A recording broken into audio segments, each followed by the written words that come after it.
You guys have done a lot of great stuff in Arizona. You've really built the Democratic Party there.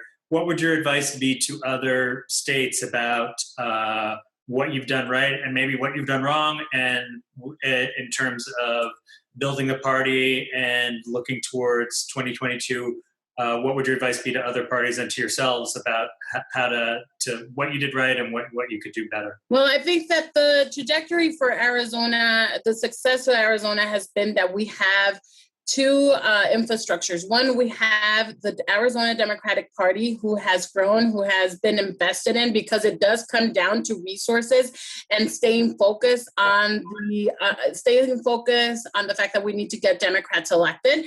And then at the same time, we have an infrastructure of community-based organizations who have been actively organizing in our communities and engaging people who are not necessarily part of the decision-making process.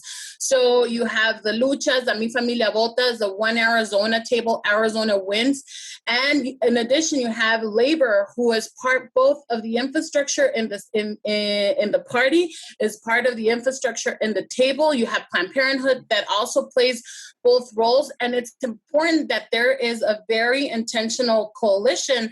And when you can legally, because there's obviously legalities of how these organizations function and the party, but that we can work together as much as possible.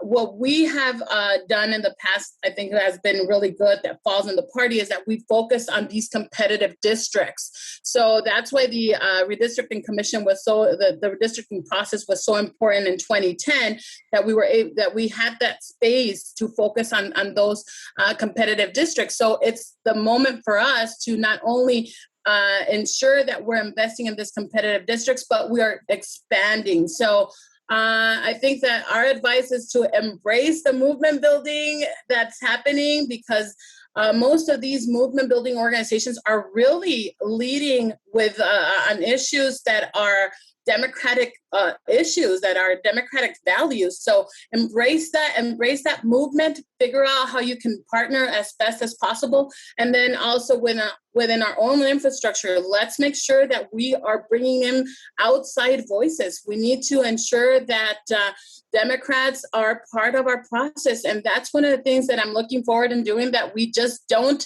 come in 2 months before election day, because that's something that we do many times, and that we need to continue the year-round statewide organizing, and it needs to be permanent.